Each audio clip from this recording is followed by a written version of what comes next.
Seriously, I feel like we're coming out of the clouds in Apollo 13, and it's just like, oh, there they are.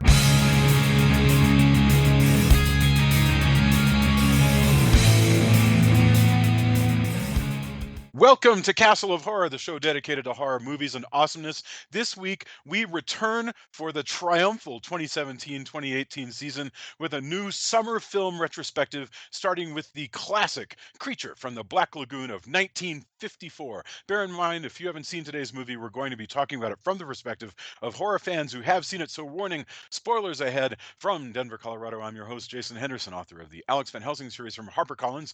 With me from Austin is Mr. Tony Salvaggio, tech director at Rooster Teeth Studios, lead singer of the band Deserts of Mars, and lead guitarist of the band Rise from Fire. Say hello. Howdy. Howdy, and welcome back. I seriously, I feel like I haven't talked to you in months, and maybe that's the case. So, also in Austin is Mr. Drew Edwards, editor-in-chief of HorrorMovies.net, writer for Rockabilly Online, and creator and writer of the long-running comic Halloween Man. Say hello, Drew. Hello. Hello. And I almost lost myself saying long running, which is the first time I've tripped over that. It's like You're out of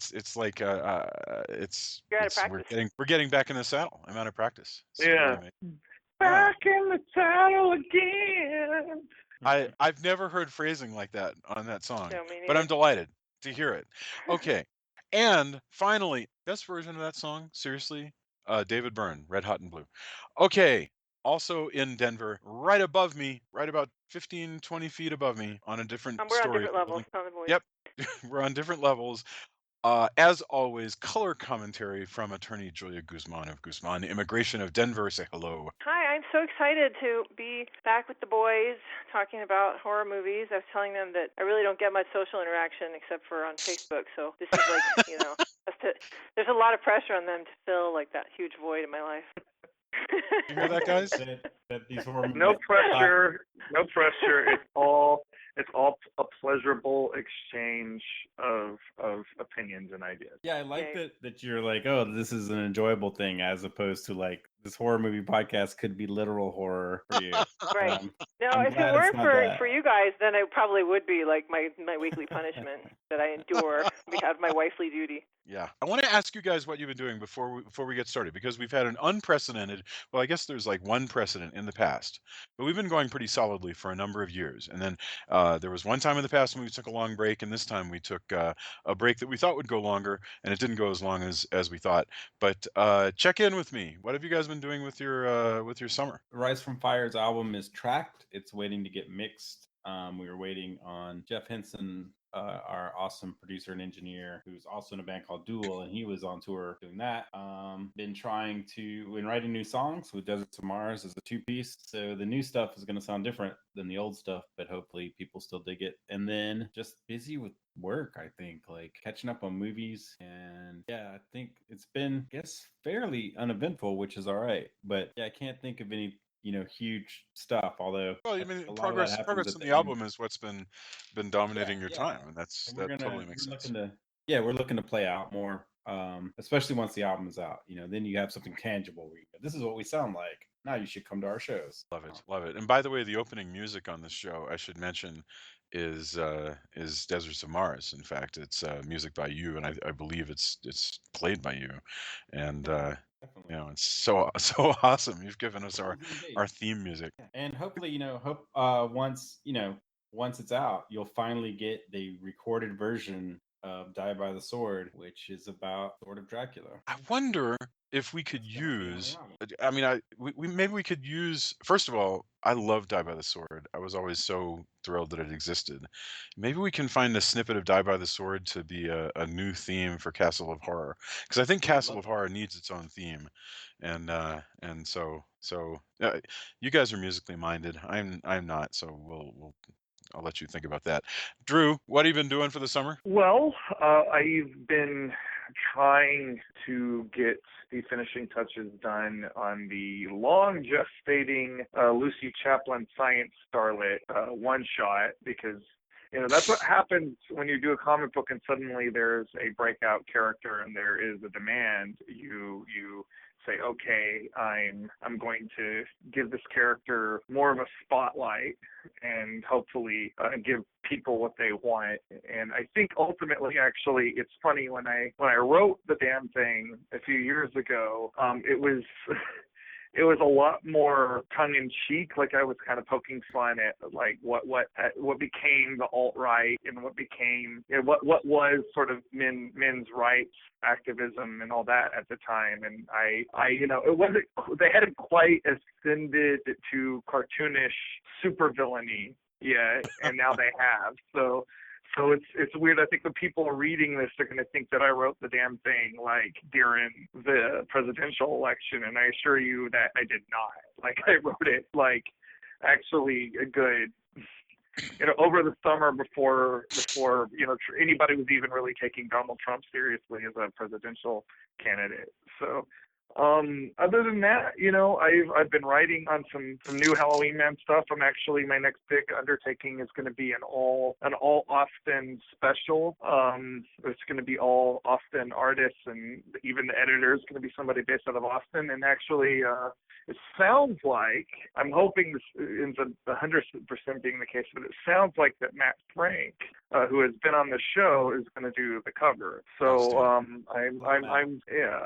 Matt's a great guy, and you know, he loves monsters, so he's like a perfect fit for it. And I'm almost done with the scripting and editing phase, and then I'm gonna try and get everybody together and talk about funding the thing and, you know, getting that part of it going. But that's kind of my next big project, where the wheels are kind of turning on that. But you know, it's been good. I did the Famous Monsters of Filmland convention a few months back. That's like the other big thing I did, and that was awesome. And I got to meet a lot of cool people, and you know, I met Boris Karloff's daughter, which was really awesome. I met Sean Cunningham, Daniel Roebuck. You know, just like you know, a lot of really interesting people. And I you know, I did some panels and everything there, so that was fun. But I guess that's been my summer thus far. Wow. Famous Monsters of Filmland, the conference. What is that, the first time they've done that, or is that a long-standing convention? They've had conventions forever out in California. This was their first convention out in Dallas, which is where this was. And it was cool. Like, I love the brand, obviously. You know, like I was telling Jamie when we were setting up, I was like, well, this is like my aesthetic writ large across the convention space, because like there was, you know, all these props from different genre stuff. They had like the car from Supernatural, they had the Ghostbusters car, they had the Monsters car. Sure. You know, they had all these people dressed up in great monster costumes. There was a guy in like a full Godzilla costume, which I guess I think there's a picture of me with him on Facebook. Jamie's band Danger Cakes played the after party, which was awesome and interesting and kind of comical, because it was at a goth club, and you know, a lot of the regulars still went to there, and they liked it. But I think at first it was like a system shock. They were like, Sure. I don't know how to move to Danger Cakes. I don't know how to move to this. Right. This is swings. I'm used to just kind of standing here and shaking with my glow stick. You know, like I don't. They're like, I don't know I'm how here the for the Bauhaus. Yeah, exactly. I get it. Yeah. So I think they had a little more vavoom than they were used to from their music. So I think that was a little shock to their pasty pale bodies. But they liked it. It was fun. The whole experience was fun. Wonderful. Julia, do you want to? I guess what you've been obsessed with growing your practice, and also maintaining it at least. Yeah, and then you know, we've got a 15-year-old who's learning to drive, so that's slightly terrifying, but you know, good thing, I guess. And a 12-year-old who is going into 7th grade, and so I've been hanging out with them. We took them to D.C. and to Colonial Williamsburg, so that was fun. So you know, just kind of trying to stay cool, which is you know, admittedly easier here than it is in Texas. But yeah, it's been good. You know, I've missed doing this, but it's been pretty good. I have nothing to add to that other than Denver Comic Con was here, and I got to present. Working on some books. Well, you know, I finished the first draft of Young Captain Nemo #1, and I'm basically trying to knock out more and more of the tiki culture book like every day, and but there's just always more. I mean, like just today I was writing a review of Dick Dale's Surfer's Choice, and yesterday it was something about an album by exotica jazz master Arthur Lyman, and it's just more and more and more, and we're racing against the clock because the book is due in September. So, but that's okay. To be honest, once I had the draft of Young Captain Nemo out of the way, I was like, it is time to get back to the podcast because I think we said we'd be gone until August or September, and just couldn't take being gone any longer, and so that's why we're back earlier than we thought. There's probably something wrong about coming back early, but I just I couldn't stay away. So Don't call it a okay. comeback. We've been here for years. Right, exactly. I no, not a comeback like The Comeback Kid, which is an unknown film starring John Ritter, and I'm not sure why I called it out just now. It's more just a return from a summer break, but if you go to summer break, you don't come back in August and start knocking on the door and go, "Hey, teacher, let me in." But we do. So, okay, here we go. Creature from the Black Lagoon, says Wikipedia, is a 1954 American black and white 3D monster horror film from Universal International, produced by William Allen, directed by Jack Arnold, and stars Richard Carlson, the lovely Julie Adams, Richard Denning, Antonio Moreno, and Whit Bissell. The creature was played by Ben Chapman on the land and Rico Browning underwater. And when I grew up, everybody knew Rico Browning's name and nobody knew Ben Chapman's. The film premiered in Detroit on February 12th, 1954, was released regionally. My dad went to see it in 54 and he earned his ticket like as a crossing guard or something like that. It was in 3D when it came out. There were 2 sequels. We're going to do both of them because this is going to be the beginning of our summer retrospective is going to be a 3-part Creature from the Black Lagoon retrospective. This is considered a Universal Monsters movie, and we'll talk about how well it fits into the Universal Monsters milieu. It also had 2 extremely divergent novelizations, which I have not read, but I would love to get my hands on either or both of them. And they're both really hard to get. The 1954 one has been reprinted recently by a company that put it out like 3 or 4 years ago, but it's not available on Amazon, and I'm trying to find. I got to try like eBay. That might come through. Meanwhile, there was one from 1977, and we will talk about how weird that one was later. Okay. So, initial impressions, Creature from the Black Lagoon. Drew, I know that you are the universal fan among us, fanatic. So let's go, Drew, Tony, Joya, and then I'll just move us on to plot because you guys will probably cover anything that could possibly set as an opening uh, uh, impression of Creature from the Black Lagoon. So, Drew, take it away. Well, first off, I have met both Ben Chapman and Rico Browning. They are both great guys, and I actually have an autographed toy of the Creature from the Black Lagoon in my office by Ben Chapman. And I do love this movie. My love of the Universal monsters we've talked a lot about, especially anytime we've done a Universal horror movie. And it goes way back to when I was a child. Creature from the Black Lagoon, I didn't get a chance to really see until I was like veering closer to 10 or 11. Not quite a preteen full-on, but certainly, of an age, we'll say. And I think that was kind of the perfect time to discuss this movie, or to discover this movie. I remember the first time I saw this, I was at a Halloween display at our local Walmart, and they had all these VHS tapes of different horror films. And there was The Creature from the Black Lagoon, which was a movie I'd always wanted to see. And it was the visuals on the cover of this tape were so it was just a misrepresentation of what was actually going on in the movie, but it was perfect. What would that be? What would a misrepresentation of the Creature from the Black Lagoon be? Well, the creature looked like the creature, but he had huge fangs and he had blood dripping off of his fangs. And oh my gosh! And it was in garish green color. And I've got to see this. That sounds great. I mean, it sounds terrible, but it sounds great. There was this blonde on the cover who looked. She was very broad-hipped and very busty, and she looked more like Jane Mansfield or Mimi Van Doren than Julia Adam. And it was, very shapely, but, slender, and she's a brunette, and, she's very pretty, but she doesn't, she's not this blonde bombshell type.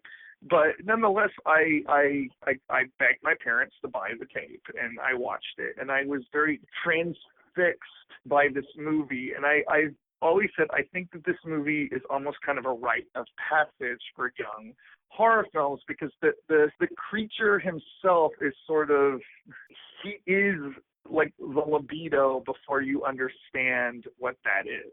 His relationship with this woman in this film, he wants her. He doesn't know why he wants her. And I think that is why this is a particularly, good movie in some ways for boys who are just hitting puberty. But other than that, I think, even as an adult, this has a lot of stuff going on in it. I think even now with this viewing, I've noticed that there's some stuff I picked up on, and I'll bring this up later on to the podcast, but there's stuff I picked on even with this latest viewing. But I think this is a great film. I mean, hell, Jack Arnold, who directed this movie, we could do an entire podcast retrospective just of Jack Arnold, because he made so many of the really good atomic age sort of sci-fi horror films.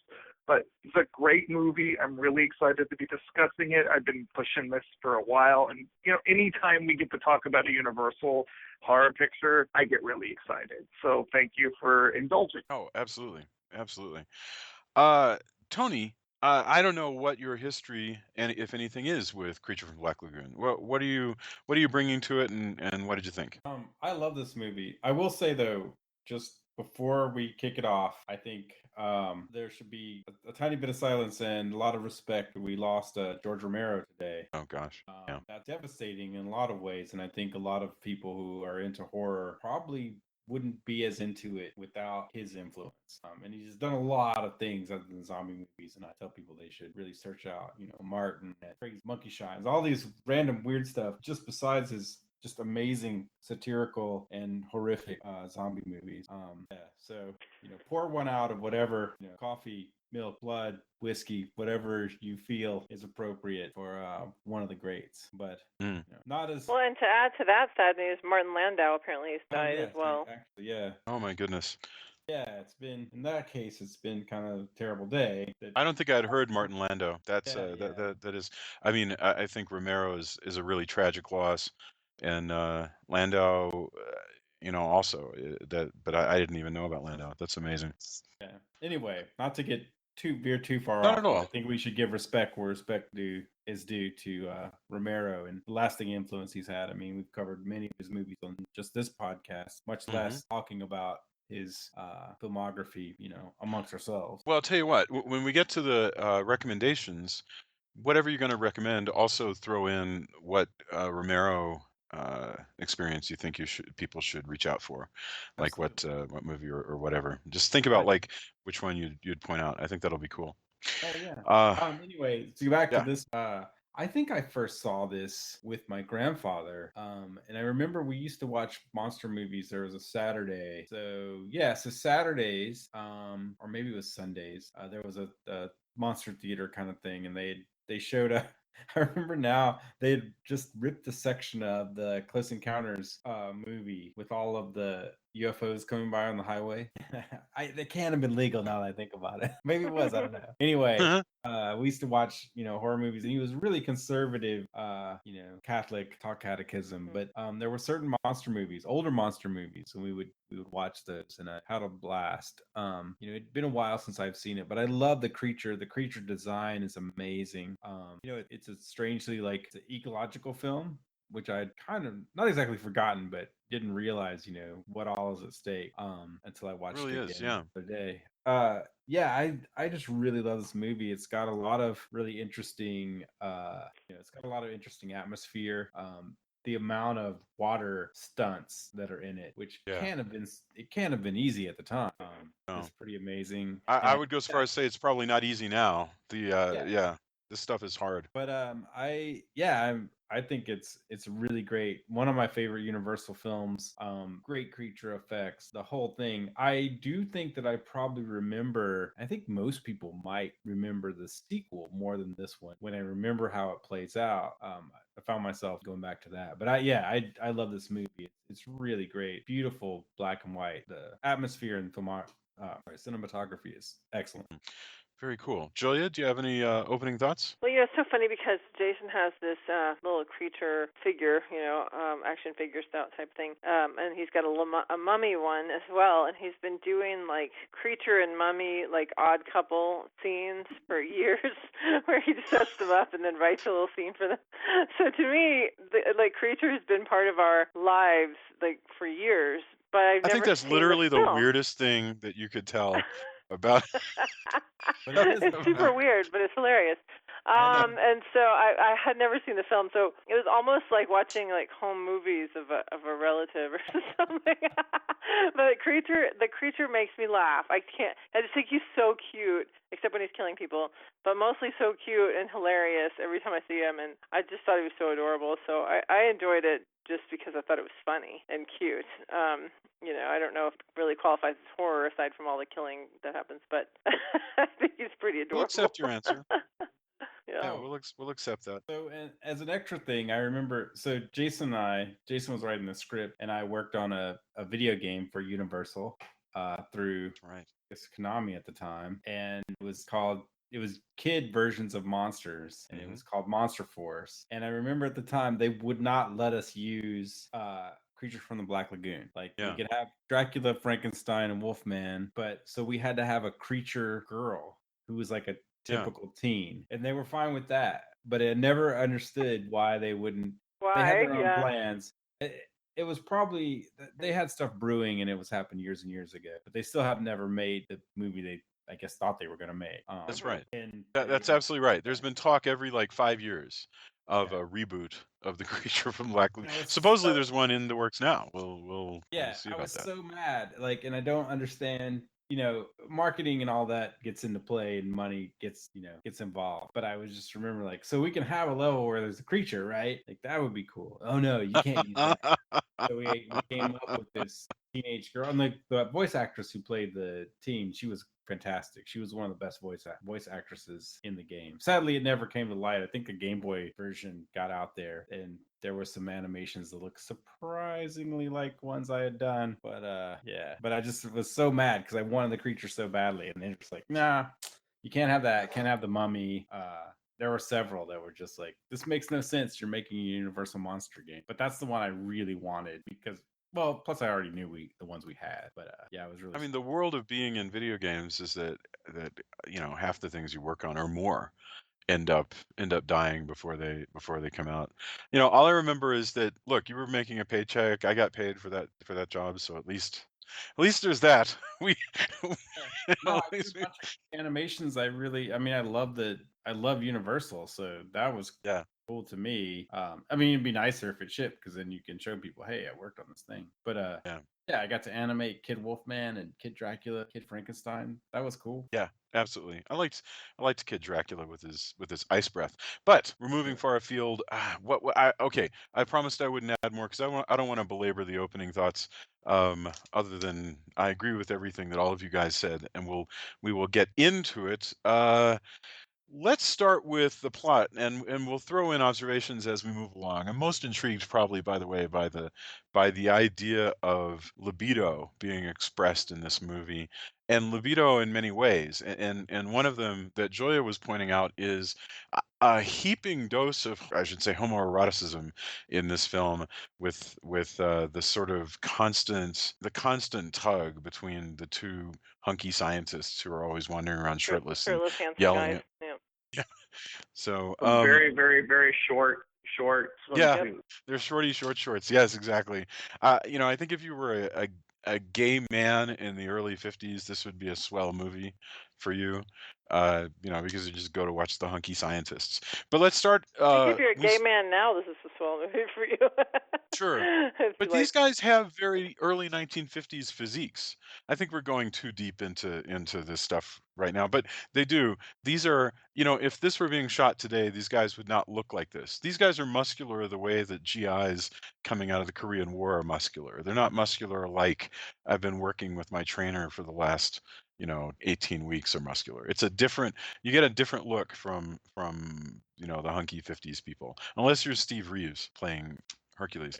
So okay, but we start out with a whole different scientist. This movie begins on the Amazon, so-called the Amazon, which is actually a universal backlot and a lot of the No, it's Everglades. actually well, it's actually two different places, but we can get into that later. So it's partially the Everglades, right? It's partly the Everglades, like most of the underwater. In fact, all of the underwater stuff was shot in the spring out in Florida because the water was very clear, and that's actually how they got Rico Browning.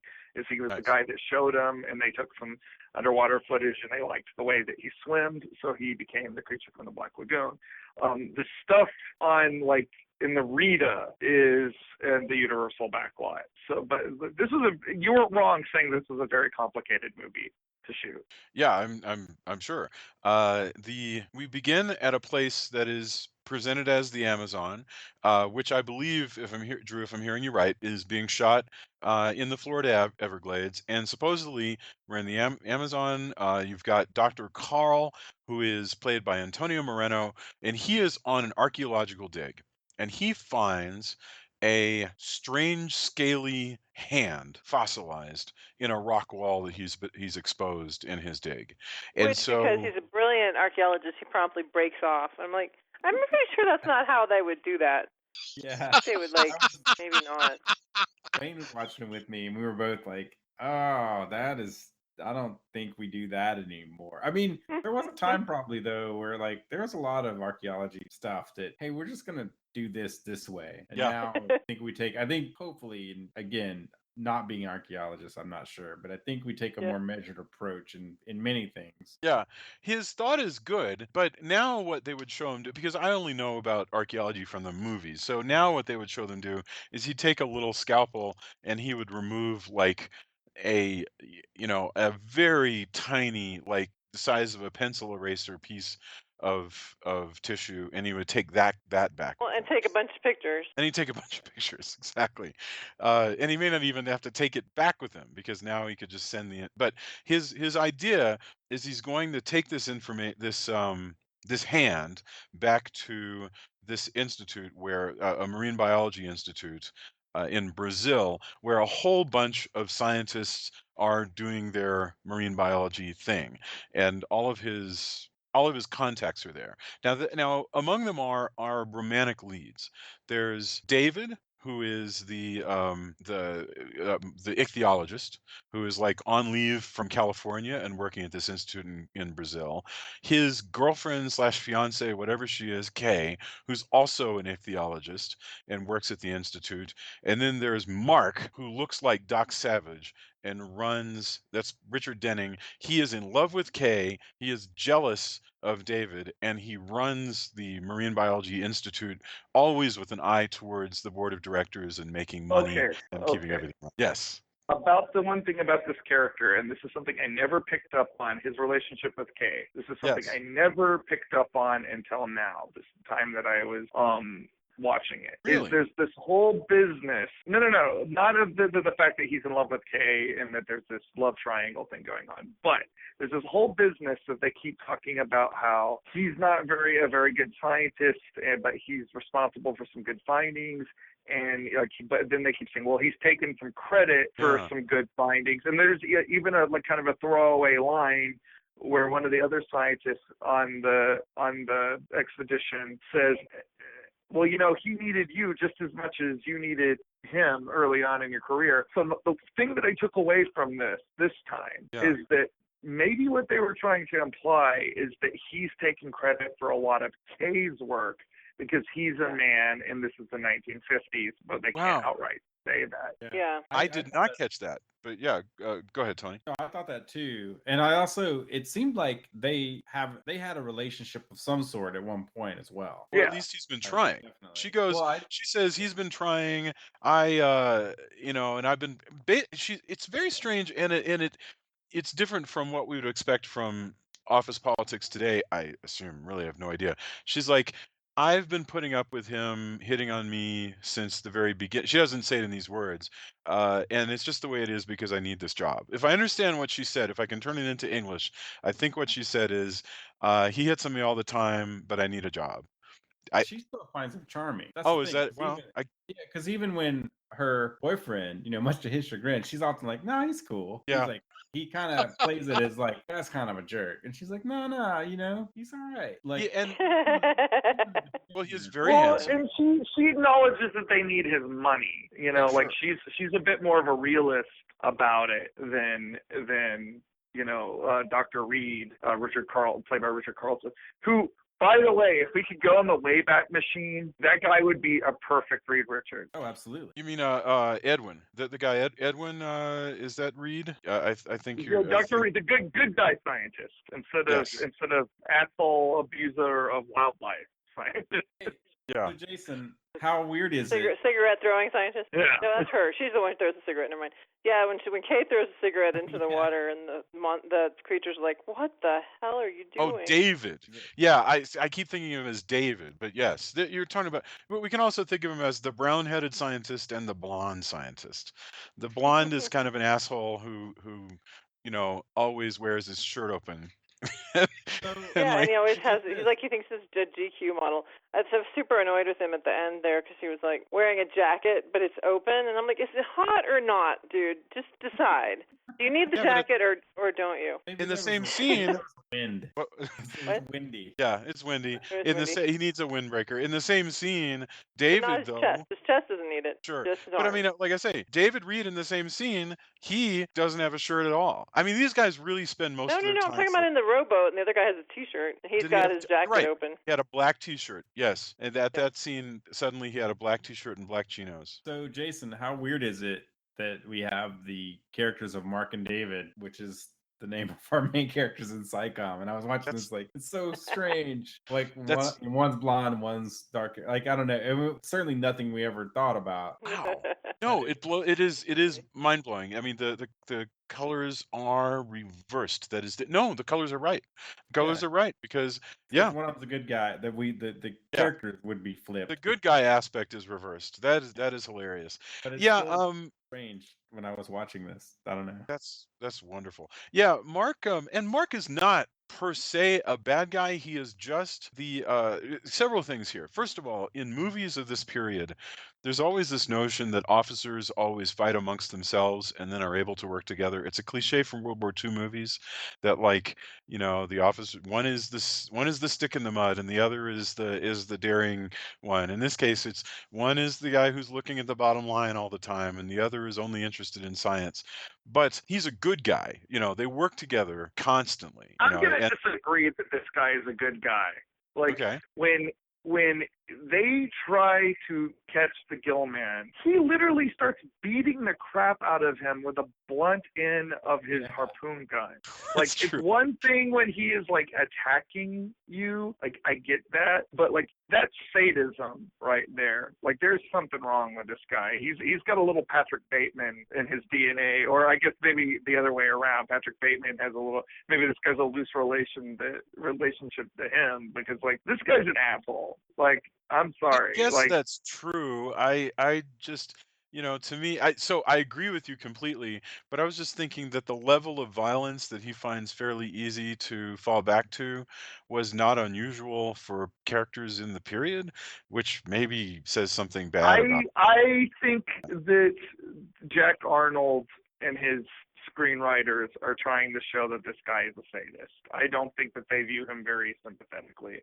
I'm going to stand by that. Like, especially if it's being a universal horror film, ultimately you are to identify with the other. But And Drew, he's already killed. You're talking about he beat the creature? So you're saying he's already killed people. I mean, the creature is terrifying. Oh God, we're having the King Kong argument all over again. It's an animal. Like it's one thing to put him down. It's one thing to, like, if he's attacking you, to shoot at him. It's one thing to go after him if he's kidnapped a member of your party. If you have him unconscious on your deck and he is already down and you are repeatedly hitting him with the blunt end of something. He's trying to kill him with by bashing I his don't head. think that he's trying to kill him because he thinks he's worth money, but I think he's getting off on torturing this poor creature who would have just left them all.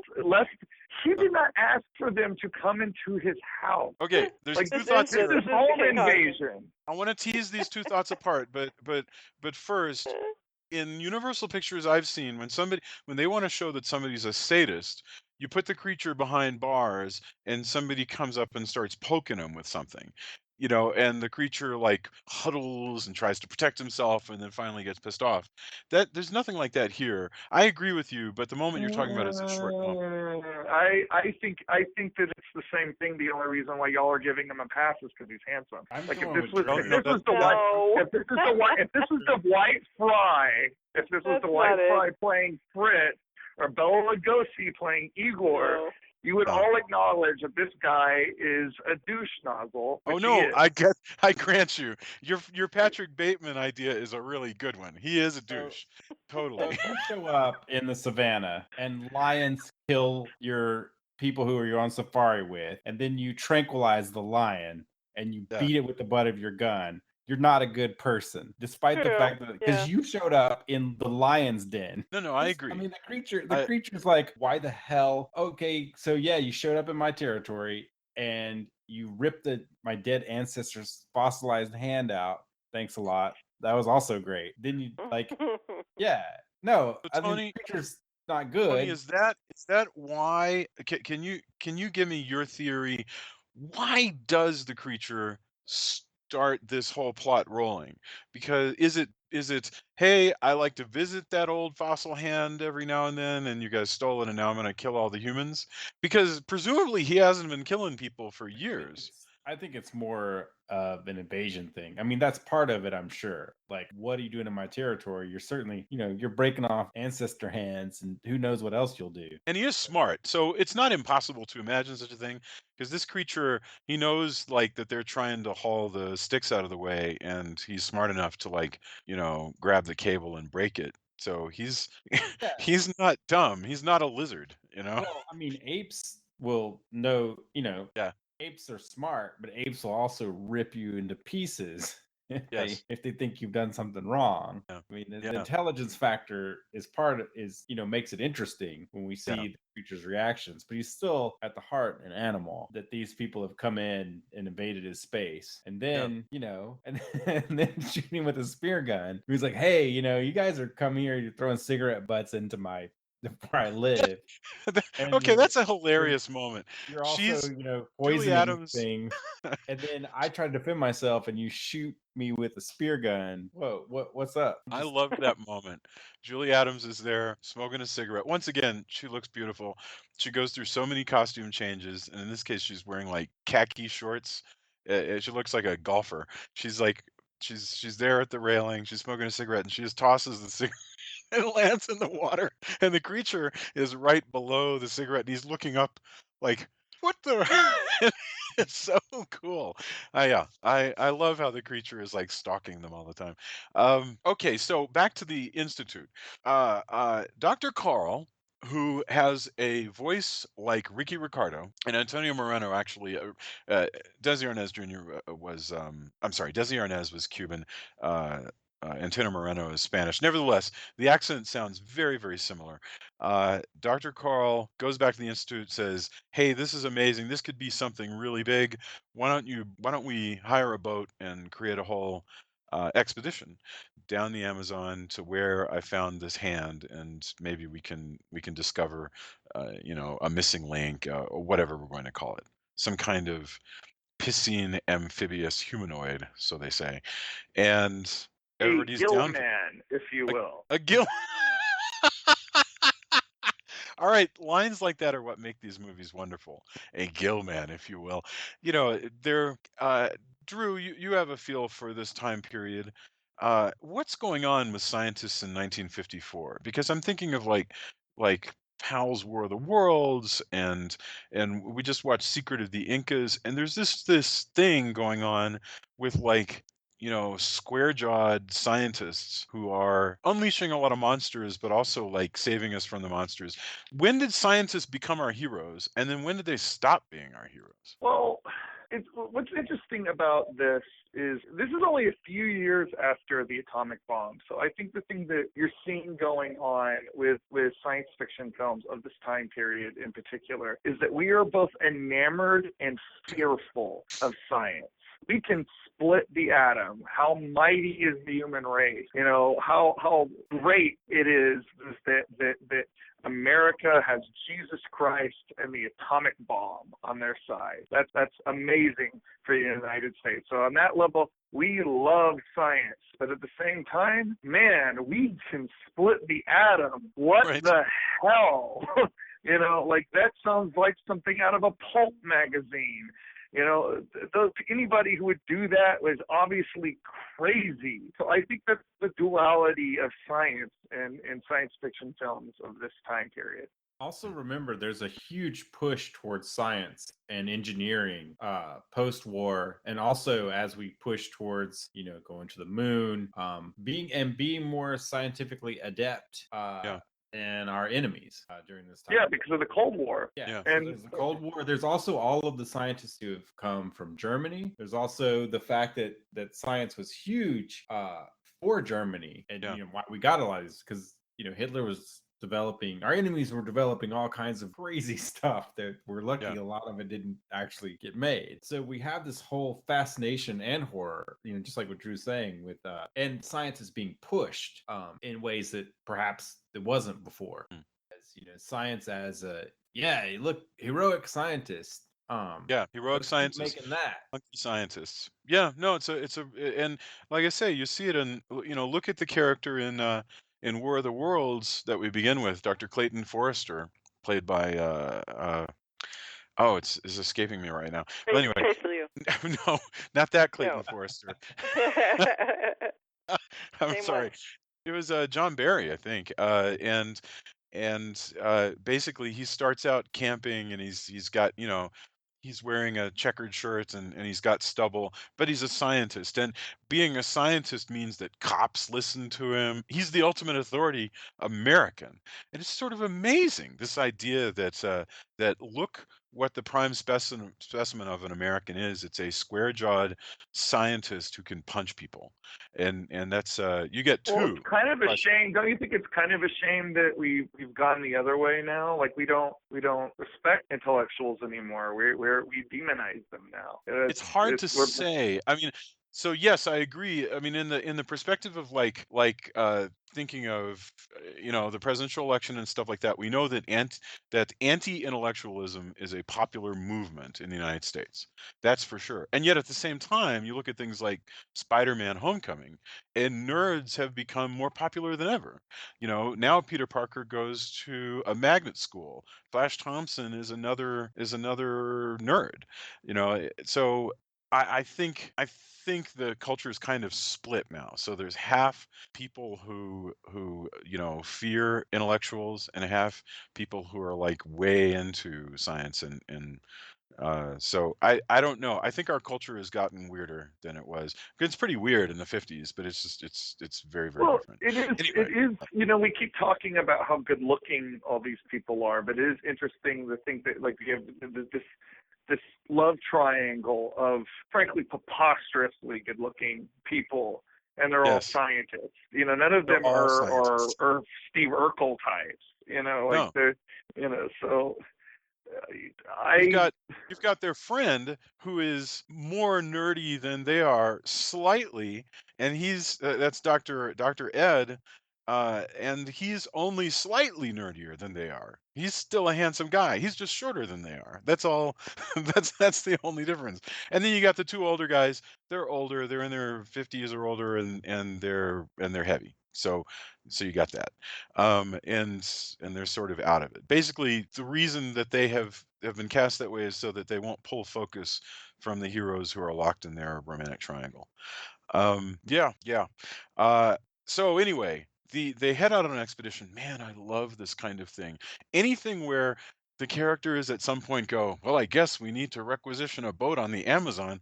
I am totally there. Anything like this where, they're getting together and they're getting their gear. We find ourselves on the tramp steamer Rita, making our way down the Amazon, and we meet the captain, who calls himself I Lucas. He is played by Nestor Paiva, and he is hilarious. And also some unnamed sort of extra uh, assistants that he has on the boat who are there basically to be Star Trek red shirts, essentially. Lucas to me is the best character in the movie outside of the Gillman. He's wonderful. Like I love, like, he fits. You talk about how this locks up with some of the other Universal monster movies. He is kind of this sort of half crazy character that, even though he's ultimately kind of benevolent, he does really sync up well with like characters like Igor and Fritz and. I want to start going around just saying "I, Julia" whenever I'm going to say something. I, Julia, can do this, because that's what he's like. I, Lucas.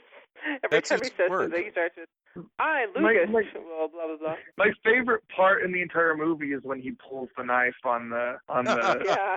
on the asshole scientist. Yeah, like it's just like he's a freaking boss. Like he's like, he is. On the water, the captain makes decisions. I like how he I love that. off as kind of a super stereotype, kind of a caricature, and then as the film progresses, you're definitely like, yeah, Lucas is pretty awesome, especially that. He's like, yes, when he pulls that little machete, that is, yeah. We get the impression that he's kind of saying, if we just dumped you in the Amazon, nobody's yeah. I'm telling you this for your safety, that you could disappear, and I, Lucas, nor any of I, Lucas's friends will say anything different. I think the Gillman got him. Yeah, that's absolutely right. He's I don't know this actor. He's American. It says he's Portuguese. He is in 2 of the Creature movies, so I'm looking forward to seeing him again in the next film. He was also on Zorro. And I don't know if this is his real accent or just an accent that he's putting on from people that he's observed, but it's a hilarious accent. It is. Well, and this I Lucas thing, how he constantly goes, I Lucas will find a way to push the boat through these waters. It's wonderful, and it's a little tick that lazier movies would have skipped. Because I know it's just a tick. I know it's just a thing they're throwing in to make the character memorable. But, I've seen a lot of old movies where they don't even bother to give these minor characters anything memorable. And so that is impressive. I like this guy. By the way, we should take a moment now that our characters have left the place of Act One and are moving. They've crossed the first threshold where they get into the ship and they're moving into Act Two, moving down the Amazon towards the first place. And talk about how this film fits into Universal, which you just referenced as well, Drew. And it's hard for me to wrap my head around. I know this as a Universal monster because I had the Universal Monsters lunchbox, and it had all the Universal monsters, and it included the Creature from Black Lagoon. So I'm accustomed to him being part of that family. But those movies all seem really tied together in this weird proto-Europe that is, that is unlike anything that exists. This is about a real place. I mean, well, I don't know. So I could say, well, this is giving us an imaginary Amazon that has nothing to do with the Amazon. But really, it's a completely different kind of movie. I mean, it's an adventure film.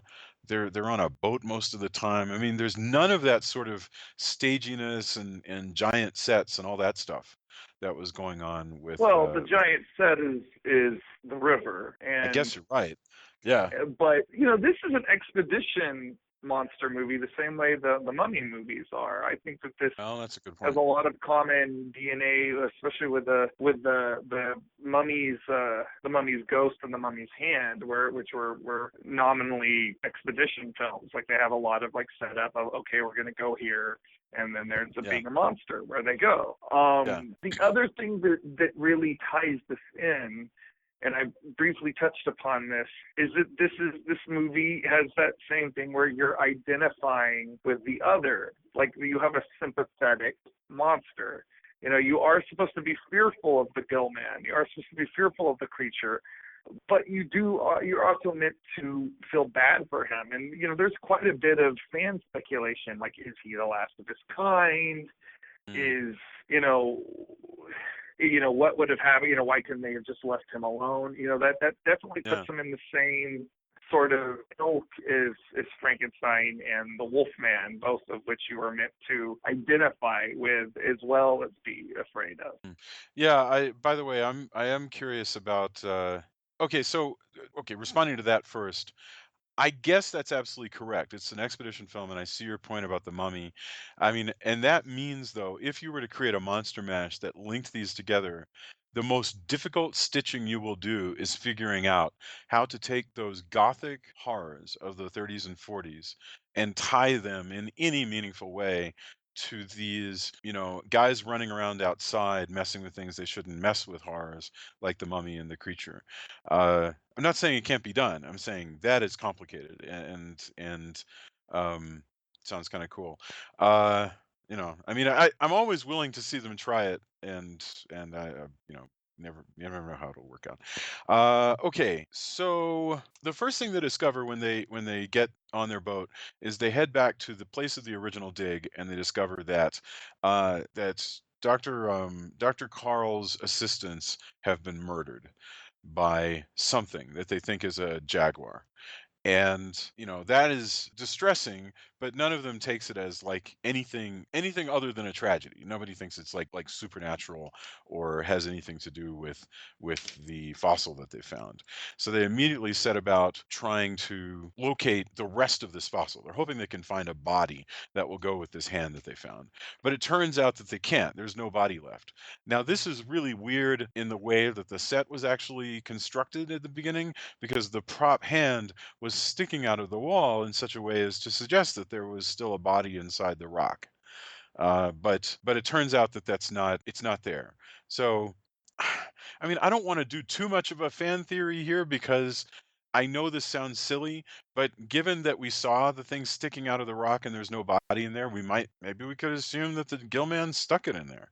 That this neat little hole, the Gillman had actually placed this fossilized hand there himself. That's my only explanation. Looking at how they excavate the site, I just thought they're just crappy at their jobs. Well, Like none of it looks like if you ever seen an actual dig. And it's movies, whatever. Not to read too much into it, but none of it. I'm just like, man, you were just like hacking, like wham, yeah, and they get a big sifter. When you want to find pieces of a desiccated, fossil like that. It's just like, here we go. Let's take a pickaxe, and I've got the shovel. We'll sift through it, and hopefully we find something. But if they had found it, like it wouldn't move the stuff along. So, it's movie archaeology, fine, whatever. I'm glad you pointed that out. I mean, yeah, the archaeology they're doing probably doesn't make much sense. It's not the kind of painstaking archaeology that you would actually do, because they're just like whacking huge sections of rock out of here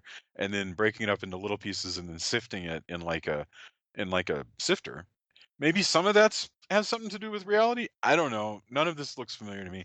But mainly they go, gosh, the thing we were looking for is not here. They spend a little time talking about how, okay, maybe the rest of the fossil got carried by the river downriver to where there's a big lagoon that stops most of the water.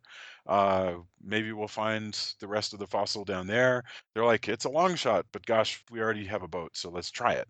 And so that is, and while all of this is going on, Dr. K, who is an ichthyologist, is just sort of standing around, and this is the first time we see the creature stalking her.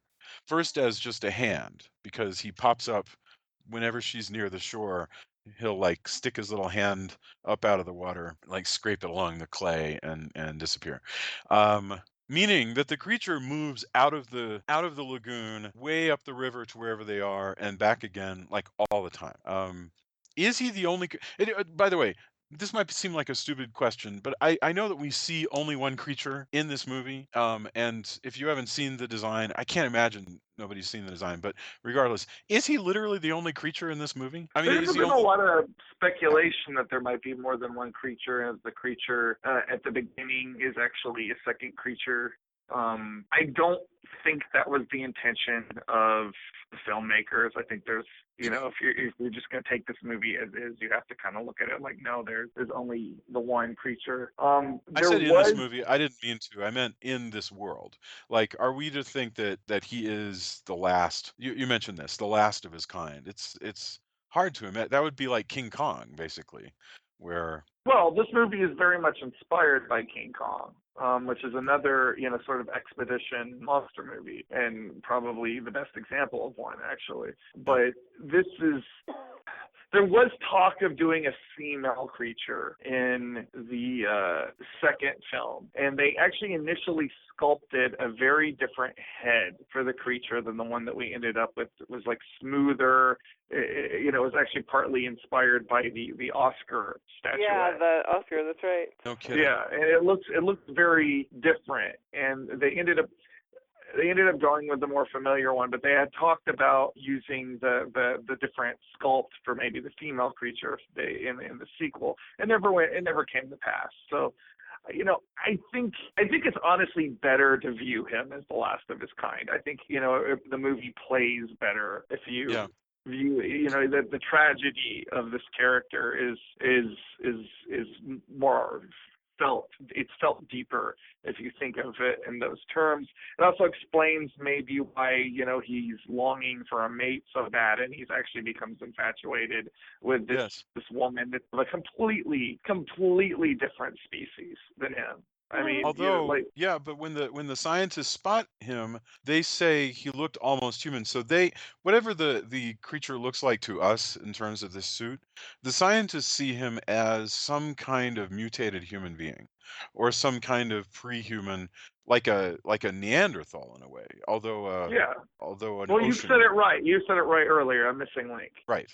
And that's so exciting, by the way. If you're like me and you grew up like watching all that stuff, the In Search Of, and that Leonard Nimoy was doing and all that, then the idea of like a missing human cousin out there that could be found and is hiding, that's a wonderful idea. And yeah, he's that. They decide to go down to the lagoon, and now we begin a series of sort of back and forth as the Gillman makes himself known more and more.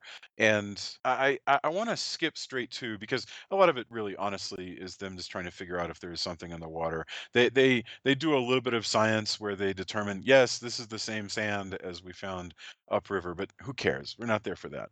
The main thing is, while they're here, they become aware that there is this creature because it kills one of the throwaway assistants. But what is really getting our attention is what you were mentioning, Drew, which is that he's fascinated by Kay. So Julie Adams has this sequence. Julia, do you want to describe this sequence for us? Because I think you were struck by it in several ways, both practically but also in its artistry. Julie Adams decides to go for a swim while all the boy scientists are engaged in science things, and they and Well, so yeah. The two, we talked about the fact that there's the two stuntmen, and so Rico Browning, who's a professional diver and swimmer, is the underwater creature, and so he has to hold his breath up to 4 minutes when he's doing these scenes, and one of those is when he's just mirroring her as she's swimming. He's just like swimming. It's almost like couple skate, where like you skate backwards, or he's just swimming on his back underwater, like several feet under her, as she swims, and just looking at her. And I'm actually doubtful level that she wouldn't see something moving beneath her. I feel like she would probably notice that. But whatever. So, but she doesn't. And so he's just kind of, just playing with her that way. He's not actually trying to grab her or anything. He's just kind of watching her swim and swimming along with her. And I think his fascination with her ends when she throws the cigarette in the water. I think he's deeply hurt by that. I don't know. But anyway, he does grab her at one point later on in the film, but at that point he's just kind of playing around and watching her. And he swims alongside her. This is Joe Bob Briggs' favorite section of this movie. I mean, he is captivated by this.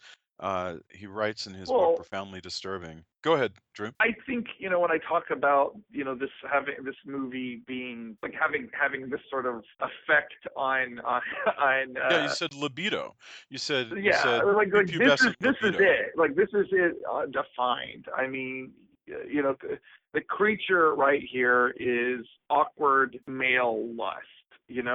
Like how I think most teenage boys feel. Like you're looking at this woman like she is this goddess from on high, and you're just looking up at her from below, and you can be beside her, but you might never. You long for her, but you don't really know how to obtain her. And I think that that is exactly what this scene could be viewed as a weird sort of sex scene if you take that into account. And I know that's like a strange thing to say, and it's of course it's not literally a sex scene. It's all below the surface. But I mean, I'm not the only one to say this. Like this is there. And the other thing I can't believe you didn't add a literally to that below the surface line. Yeah. The other thing that's astounding about this scene, I want to point out, anytime you see the gill man and the woman from the view of the water, you're seeing Rico Browning in Florida, and the woman swimming above him is a bathing beauty they hired who played a mermaid in a local swim show. And then anytime you see her from the top, it's Julia Adams. You're saying that, but in the IMDb it said that Julia Allen did all the swimming herself. That is not true. IMDb is wrong. Okay. Like, cause they were not flying her back. Believe me, they were not flying Julia Adams back and forth in this. Like, they're mirrored pretty well. She is swimming. Although part of me thinks Kay is kind of crazy for getting into the water after Lucas talks about the 9-foot-long man-eating catfish. Sure, and after they saw all those alligators, I mean, and by the way, the mermaids you're talking about would have been at Weeki Wachee. There's an episode of my favorite show, Route 66, where they go to the Weeki Wachee Springs State Park to watch the mermaids. I think you may be right about that. That sounds right to me. Those girls were amazing. I mean, they would do their tricks. What they would run a long hose into the stage, the tank, basically, where they did their shows, and they would stop occasionally just to grab the hose and just take a sip of oxygen. It's amazing. I mean, it's such a strange art and skill at the same time. But yes, I mean, especially this girl when she does that flip in the water, that sort of very slow kind of somersault thing. But yeah, Joe Bob. I should say John Bloom, but it's I think the book was attributed to Joe Bob Briggs.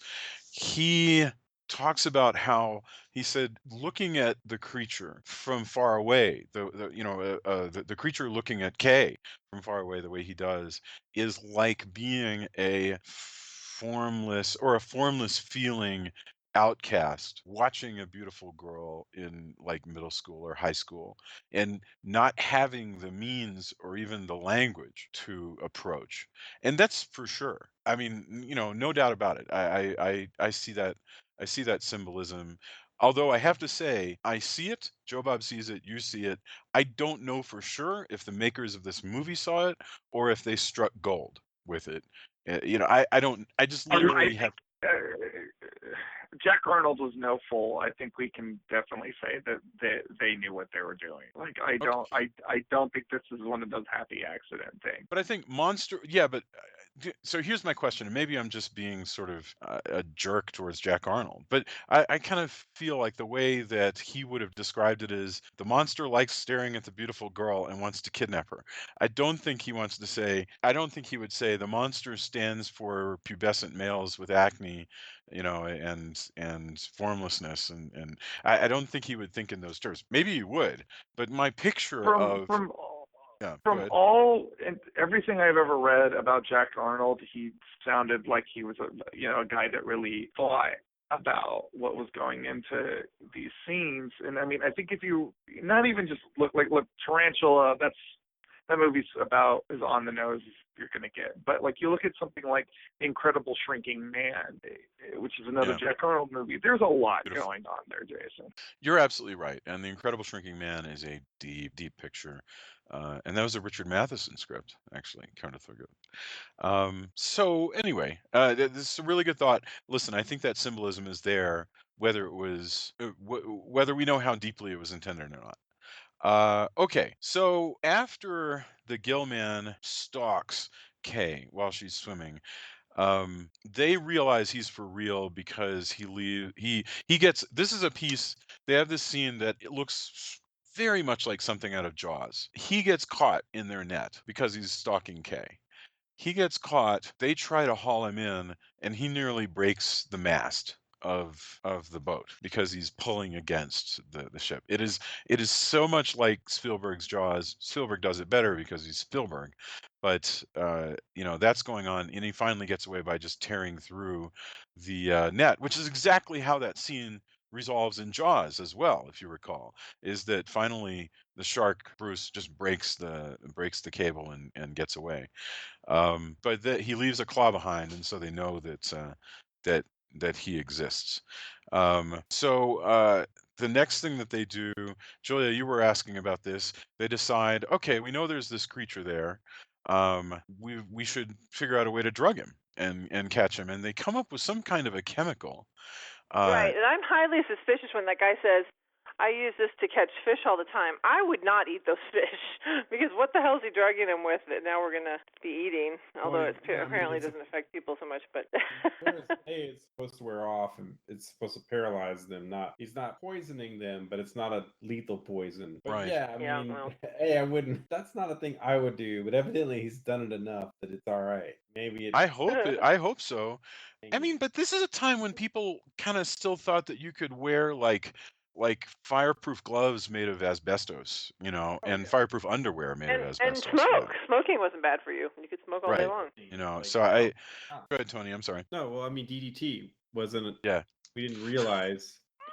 Right. There's lots Right. of chemicals. There's lots of stuff happen post-war in this age of like, wow, we have, cool new fabrics and here's these chemicals that help us and all this, again, back to science, all this new science that we have. And then we found out later, like, ooh, this, and this, really bad. This not as Right. bad, but still pretty bad. And like, there's a whole range. I mean, we end up having to rip out asbestos everywhere at the cost And of still do. A lot millions and of millions of times. dollars Yeah. but at the time it looked like there's this new revolutionary thing. Look how like our buildings won't burn. Yeah. How cool is that? Right. So Yep. yeah, I mean this is again, and this guy's kind of an outlaw. When he introduces it, he's not like super proud of it. He's like, sometimes, you gotta drug a fish. Yeah. Instead of water. I need to eat and I want to catch these things. So, I keep a little bit of this around. Swear to God, Like I Tony, said, he's I, not I proud, want he's not proud of it. I want that on a T-shirt. I want sometimes you got to drug a fish. Yeah. That's I just think that's As like one the does. best thing. That would be in like the top 10 bullets that that this guy that Lucas would be sharing with his active listeners who are like, Well, he's like, let me share with you my knowledge.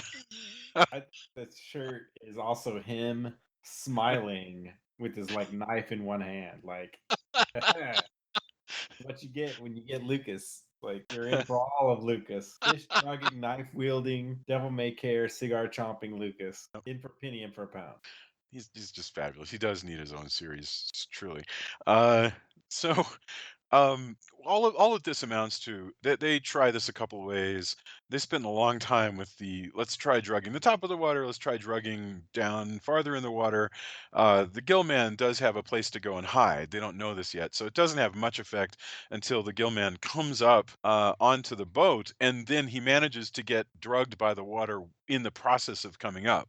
I only worked that out after watching this movie a couple times and figuring out why suddenly he is drugged. But basically, they are the gill man makes his appearance again on the boat. He goes after Kay, and Dr. Ed, the wonderful scientist who, Drew, you were saying, was giving Kay the career advice. He gets attacked and severely injured by the creature. And so then they decide, well, okay, one of our guys has been injured. I'm sorry, one of our white guys has been injured. So now we need to call off this expedition and leave. And that's really truly what it is. It's like, this is too expensive now. We got to go. We got to go take Well, this except guy back to the asshole hospital. scientist does not want to leave. Right? He wants his expedition to pay off. So in this case, you talk about Kong.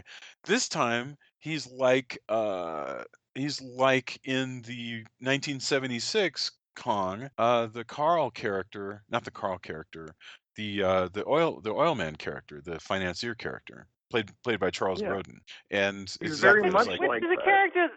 It's a character that's in all the creature movies because it's always, it's the mayor who doesn't want to close the beach on, 4th of July. I mean, there's always some jackass character, and this is true in real life also, that wants to preserve the bottom line over the safety of people. I mean, heck, that's how corporations function, is that they go, which will be more expensive, doing this the right way or paying the lawsuits when somebody dies? And they often choose, let's just do it the cheap way, and then we'll just deal with the lawsuit. So, that's not an uncommon real-life character, I don't think. I guess you're right. Well, and like there's a line in the, where it's outright said, we can come back when we're better equipped. We didn't come here planning. We came here to dig up a fossil, not to fight a monster. Right. And right. it's one of the most sensible things said in the movie, because it is correct. They could just leave and come back where they got like a brute squad of people with tranquilizer guns, and Yes. this wouldn't be. And in fact, I mean, you're going to see a bit of that in the sequel, that a better equipped expedition might not be in as much danger. And it does, again, when I call this guy when I kind of try and paint this guy as a bit of a sociopath, like, this is a good example of it, because he's just not having it. It's not until the captain pulls a knife on him that he agrees to back down, and he's kind of happy when the creature blocks them in the lagoon. Yeah, you're exactly right, because they decide to bug out, and the creature's like, you know what, I'm not letting you leave now. And probably because he's going to take Kay, but also because he's like, no, you're locked in here with me. He does literally dam up the river. He just lays a big barricade of felled trees in their way, which then they have to screw around with the engineering of getting those trees out of the way. I think it's this kind of stuff which ultimately makes him a really cool monster, because like, if this is like the shark from Jaws, like, he's not going to do stuff like that. Like, the fact that we have a thinking creature that is going to actually outsmart these people and actually put them in a situation where, they're not just in danger of, him, like, they're on a timetable. They have to sit out there and pull these logs out of the way with a winch and everything. And I always just loved that business as a kid. Yeah. Like, even when I was a kid, like, I was thinking about, like, you brought up the alligators or the crocodiles earlier. Like, the whole time, they're working on that winch, I'm thinking, man, it's not just a creature from the Black Lagoon. They could get eaten by a number of animals Absolutely. in this river. Yeah, because they describe as still existing on this river things that I'm not sure if they exist or not, but maybe they do. He goes, the centipede is a foot long, and a bunch of other stuff like that. And anteater is the size of a bear.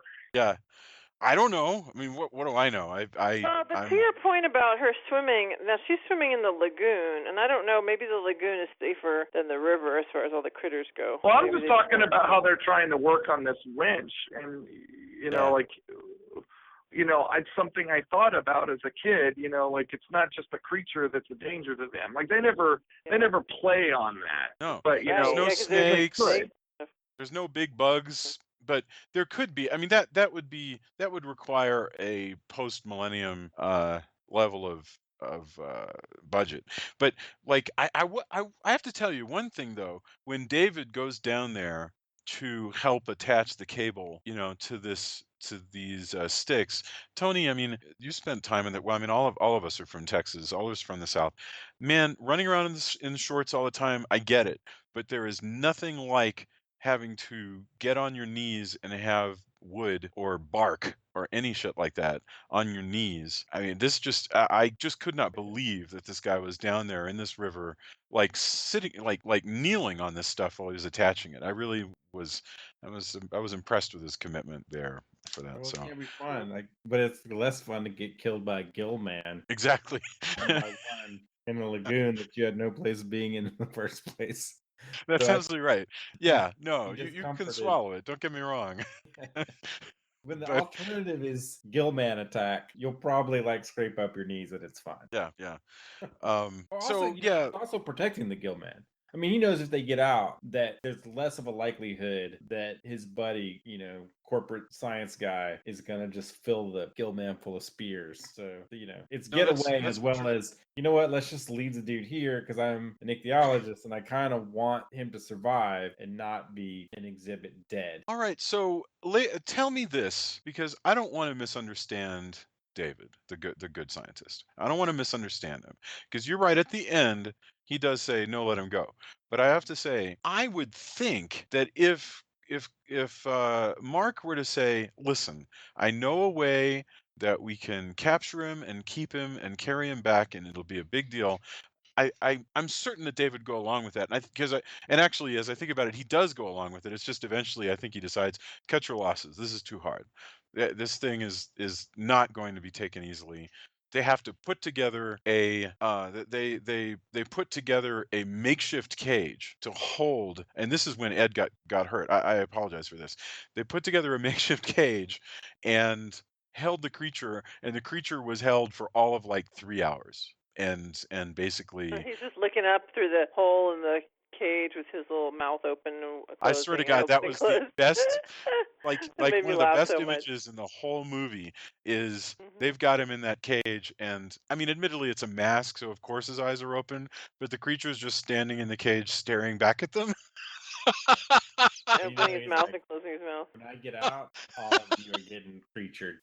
I have these claws. You made me break a nail in the net, and I'm really already pissed about that. But everybody on this ship for keeping me in here, you wait.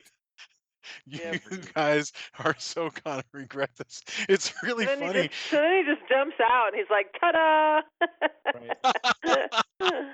That is some of the Creature. best stuff when he's testing. When he's like when they look away from him and he starts like testing the top of the cage, and it like sticks his head up and he's like, "Can I push this thing? Is this like literally just laying here without without anything?" It's Also, really you gotta funny. think like one thing they don't seem to think about. So you have this creature, it lives in the Amazon. There's Yeah. like all of the other things that are in the ocean, or I say in the ocean, in this river, but all Yeah. of sea creatures, anytime, man, it's a harsh, unforgiving, below the surface, everywhere is harsh and unforgiving. So this thing's Yes. probably fought some crazy thing, Yeah. Yeah, probably. and they're like, oh man, he's killing people. Like, you don't even know he's survived this Yeah. long. I don't know. Yeah, I was looking at this wasn't the Amazon, it was the Serengeti or whatever, some desert. And I was just like, you know how you get sucked in to like looking at those clickbait articles where it's like, Oh, yeah. 21 blah blah blahs that you won't believe, whatever it is. Well, I decided for whatever reason that I was going to look at these like horrific animal pictures, just of like animals killing each other. I don't know why, and I really regret it. But I tell you what, from what I saw, snakes win every time. They win. The pythons and the anacondas, they win against the lions. I don't think lions are the king of the jungle at all. I think it's the snakes are the king. They win against the lions. They win against like all the animals. And I just every time I saw a picture of any of these predators being defeated, it was always those damn snakes. And so guaranteed there are those water moccasins in that water to take them down.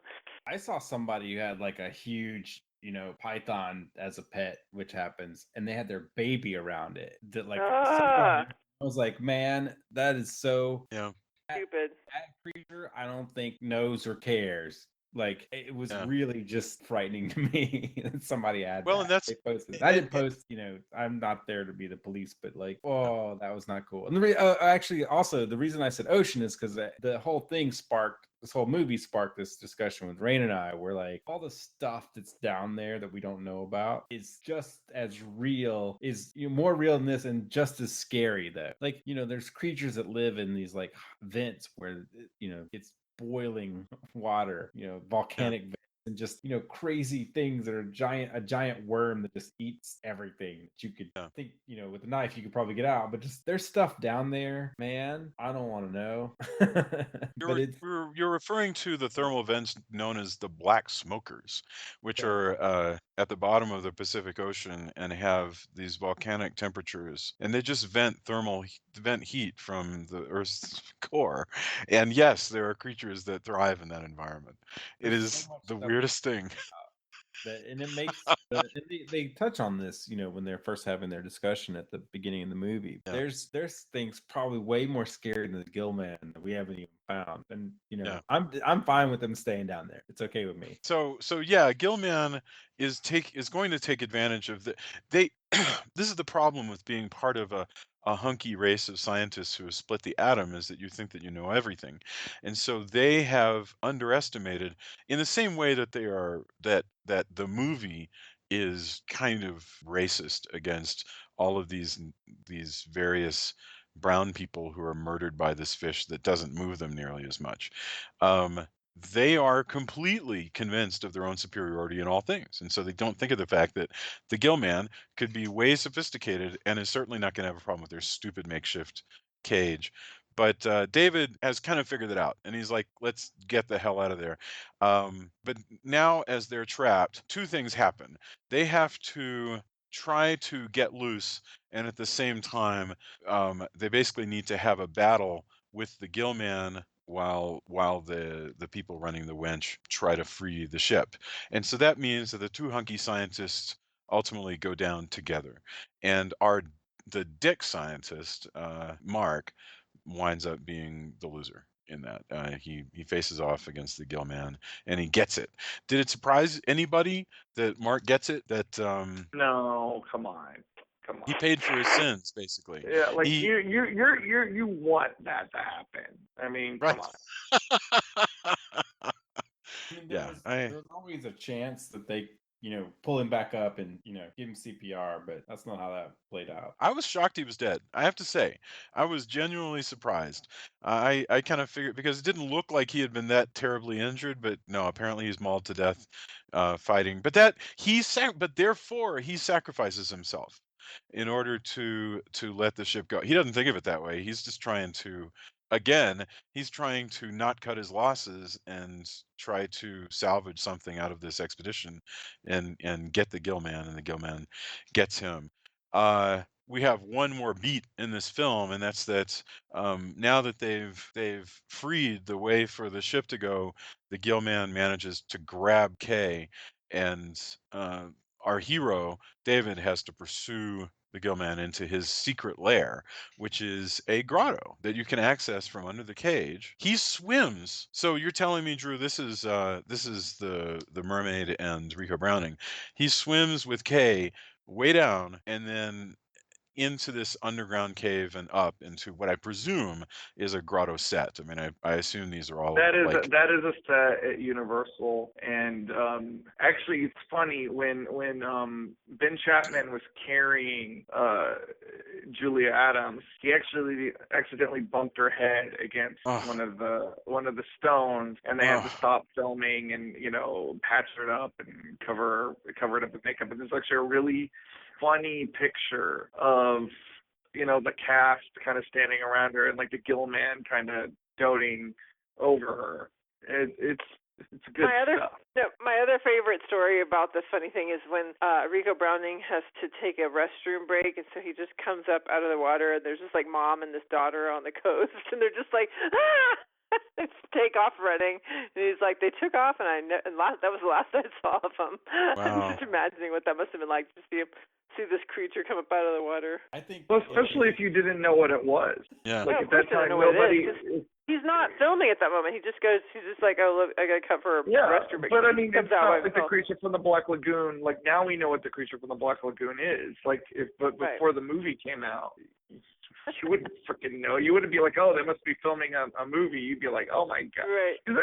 That suit looks pretty good. You know, that's one of the things I'm always taken aback by. You know, like when I rewatch this movie again, I don't think it ever looks as good in the sequels. But the one that's in this movie, that's a really, it holds up after, you know, the 6-7+ decades of this movie existing. You know, like this you know, the creature from the Black Lagoon is still a pretty convincing practical effect. Oh, suit's great. I keep picturing, like, I want to see more of this, like the creature driving a boat with like a captain's hat, like out in a hot tub.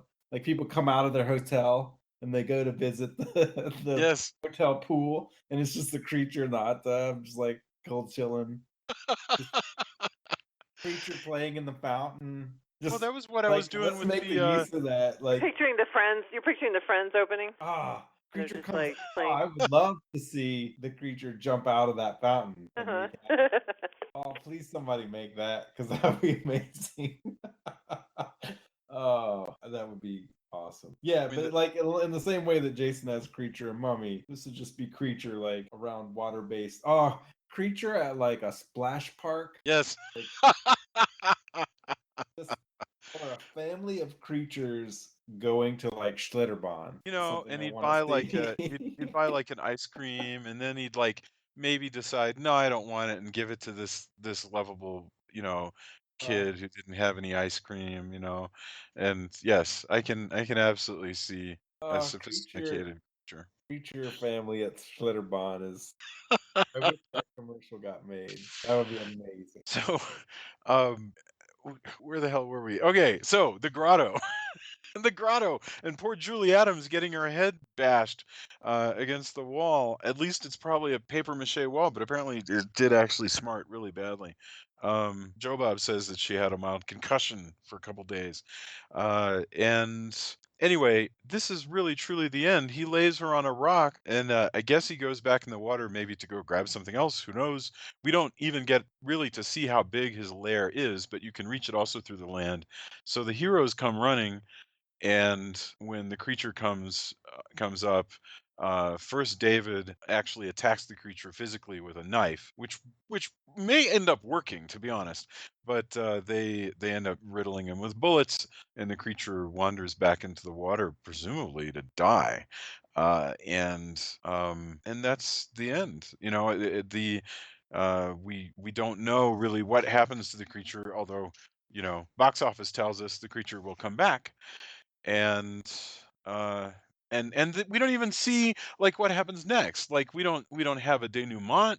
There's no like thing where the what I want to lovers know is what he was gonna like. What do y'all think he was gonna do with Kay if he, like, let's just say he had managed to kill all of the other guys. He gets Kay by herself. Like, what do you think? Do you think they're gonna play house? Like, do you think he was ever gonna figure out like, oh, this isn't gonna work? You know, like That's like a great question. What do you think would have happened there? My take on is I don't think he really. I think it goes back to that. You know what you're talking about before. I don't think the creature really knows exactly what he's gonna do. He knows kind of maybe. I mean, I know that Drew. I know that you think he's a sweetie, but he could be intending to rape her and kill her, for all we know.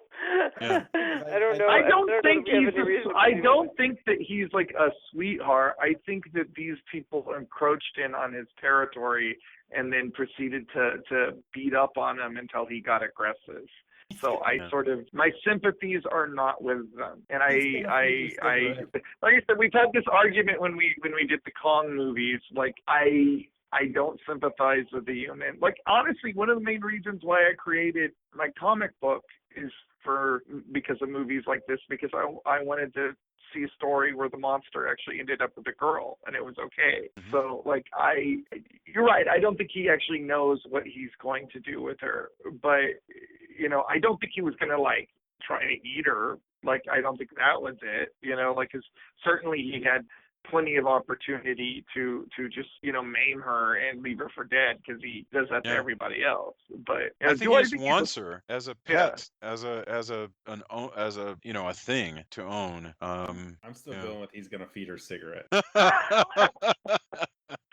a hoot, don't pollute. That's right. Maybe he thinks that's like it'd be really terrible and horrible to imagine the creature keeping her captive and then trying to figure out what to give her to keep her alive, since he doesn't know a damn thing about humans.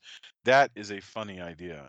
And kind of horrible, Funny slash twisted. Yeah. Yes. Yeah. Well, and some of the best stuff goes that way, but I mean, that's pretty rough, unless she gets away. But, there's a good chance that she would die in such a situation because, I don't know how well the creature is going to be able to keep this woman in captivity. I think Um, regardless, she's gonna die in the event of creature capture. yes. Thinking either whether it's like, oops, I accidentally snapped her neck, because usually this is how I play with crocodiles, or any number of scenarios. I think it's done for K, even if he meant well, which I think he would eventually be like, this is not what I had imagined, and so enough of this weirdo creature. Yeah. Yeah. So luckily, she does get captured. She does get rescued by her boyfriend, almost right away, and so that works out okay, except for the creature. As Drew points out, the creature basically was just hanging out in his territory, and in come these humans, and they've just completely fucked his world, and that's, I guess, just that's how we roll, As we do. honestly. like we do. Yeah. Creature from the Black Lagoon, aka humans, are terrible. Yeah. To that extent, it's an ecological movie. To the extent that we came in and destroy the rainforest, and they didn't even know it at the time, but we're destroying the environment as well. We're destroying the atmosphere. We're destroying the climate. So yeah, but this was a distant early warning. We were destroying the habitat of the creature from the Black Lagoon. Okay, so let's get our final thoughts, and then I'm dying to know what kind of suggestions you have for things that you've been watching and recommending, and what have you. So final thoughts, same as we did before. Drew, lay it on me. Well, I never got to touch on this while we were talking about it, so I wanna briefly touch on it here, because I mean we all know I love this movie, so I'm not gonna repeat that. Like I Our do love gift this to movie. you. Take your time. Go ahead. Okay. One person I wanted to mention, and there's a documentary on the Creature from the Black Lagoon DVD that came out around the time of Van Helsing, that talks about this woman a little bit, and you can look up some excellent stuff on her online. But there was a woman by the name of Millicent Patrick. That's her Americanized name. She was actually born an Italian baroness, and I cannot remember her Italian name. I apologize for that. But she was one of she was the first female animator at Disney, and the reason why I'm talking about it right now is she was the primary designer of the Creature from the Black Lagoon. But she sort of got Universal, because she was very tall and buxom and had a sort of volume figure, did a lot of publicity with her when they were doing the press junket for this movie. They called her the beauty that created the beast.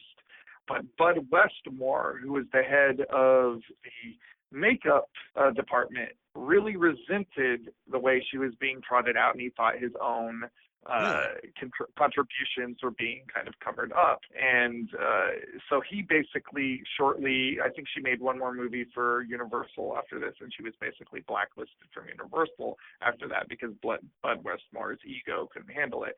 But a lot of, especially the color tones, which this movie is a black and white movie, but the way the water reflects off of the paint job on the suit is a real good reason why the creature looks so lifelike. like she did that. But the creature is such an iconic design. It is a shame that this woman isn't talked about more often. So I encourage people, while you're exploring the creature from the Black Lagoon, to Google Millicent Patrick and learn of her contribution to this character. Other than that, I love this movie. I'm glad we discussed it. I feel like I said, every time we do Universal movies, particularly some of the big ones, I feel like I'm marking off like a checklist of movies I feel like that we needed to do. So I'm glad that we did this tonight. Fantastic. Thank you very much. Tony, final thoughts.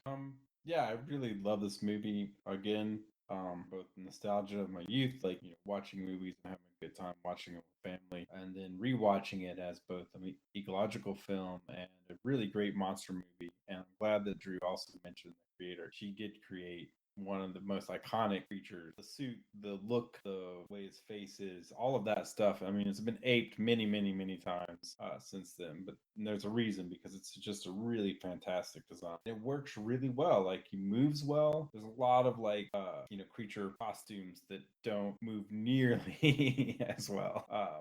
Both in big budget and low budget movies. And to get all of it together, to be able to have that motion underwater, as well as a little bit more limited motion when he's on land, but just all of it works super well. It's really amazing. I really, really enjoy this movie, and I'm glad we're doing it. Wow, thank you. Julia, thoughts? I didn't, like I said, because I thought this movie was funny, and I just was kind of charmed by it. I didn't really do my deep analysis of, like, what do I think about the mores or the political messages of this movie.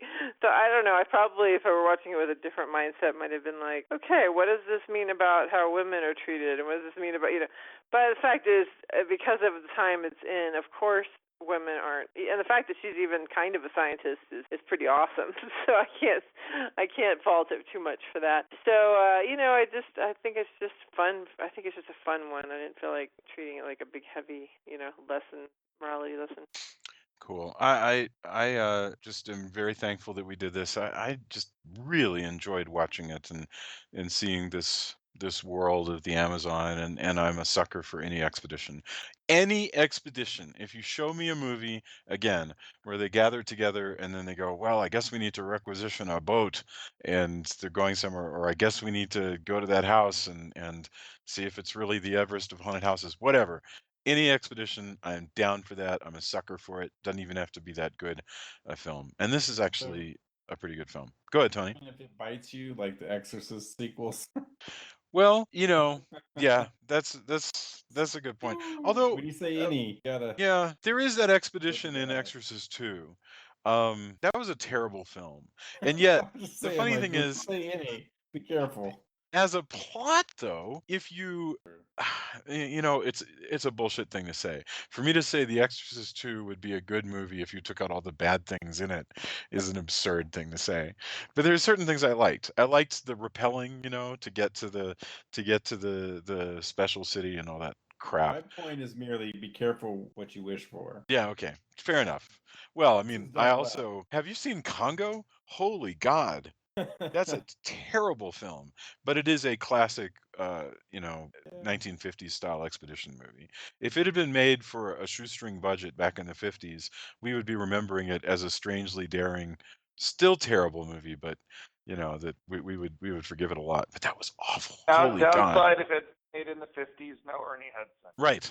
That's absolutely right. You wouldn't have Ernie Hudson. So, okay. Let's talk about and for more thoughts on this movie, I just wanted to mention Joe Bob Briggs' Profoundly Disturbing, which I was actually mentioning.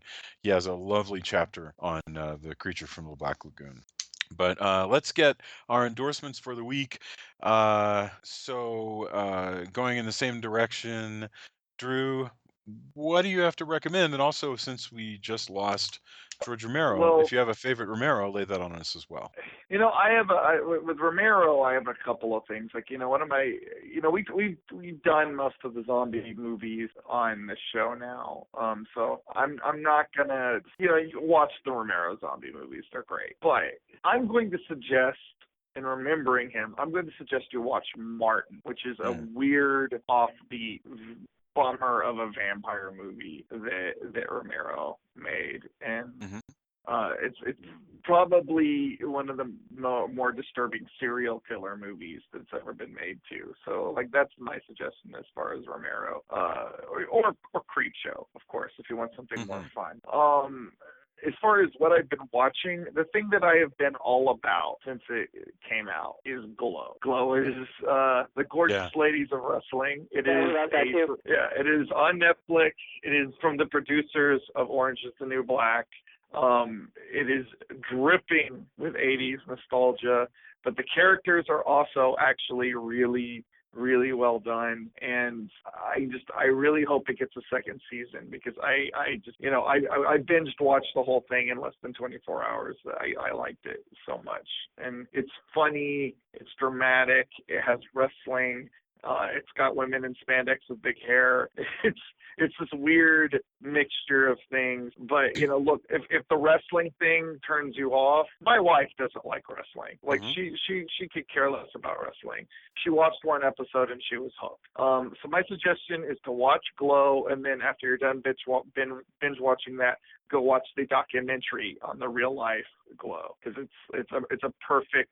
You could do all of this in less than 24 hours. It's a perfect binge watching experience. Wonderful thought. That's a wonderful thought. Wow.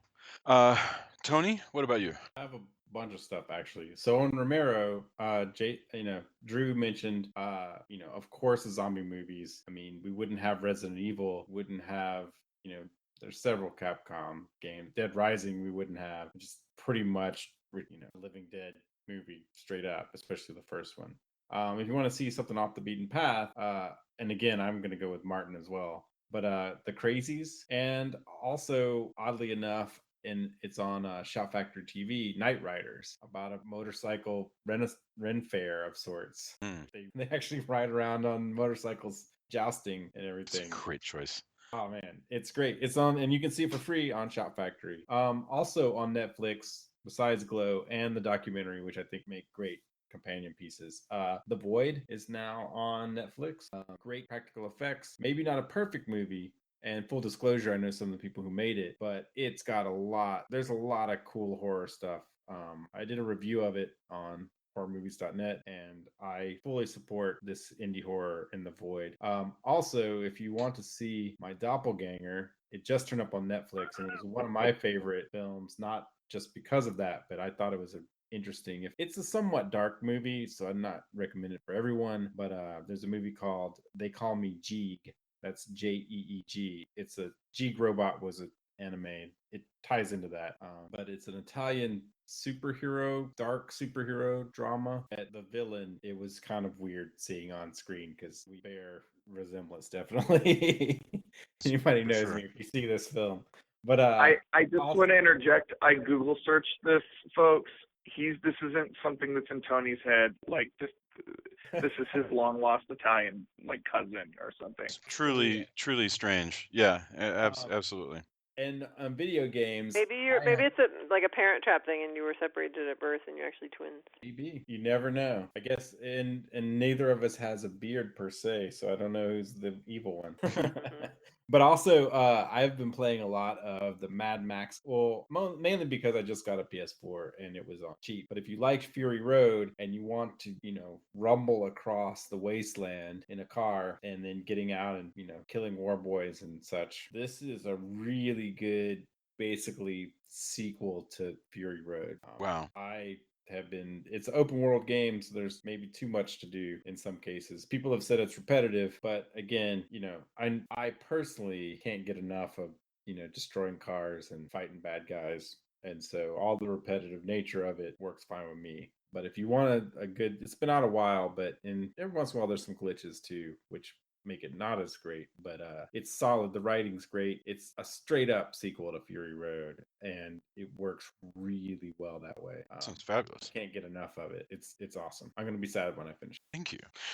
Julia, what about you? I think everybody's heard me say that I'm a big Doctor Who fan, so ever since my daughter got me into it. So we watched the last recent season, and it was really good, and the Doctor has basically started his next regeneration, and we found out today that it's going to be a woman. The 13th Doctor will be Jodie Whittaker, who is a woman who is on Broadchurch, which is my other recommendation, because we're actually watching the new season, or I should say new to us, season of Broadchurch. And so she is in both she was in the first series as the mother of the victim, and then now she's a victim counselor or advocate or whatever. So she is great. I think she's going to make a great choice. But of course, the internet's going crazy because she's not a man, and according to them, the Doctor has to be a man. But she's going to be awesome. I'm excited.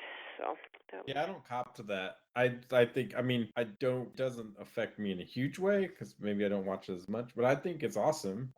It's weird because it was again, Doctor Who when I grew up was really not popular at all. I caught crap for liking it. It was on PBS. No one cared. Everybody said it was. I had Doctor Who, the Doctor Who technical manual and the Doctor Who novels, and everybody, that's like getting pushed into your locker, getting a swirly kind of thing. Yeah, well, it's not everybody loves Doctor Who. That was never a thing when I was growing up. It was why would you but also the other thing.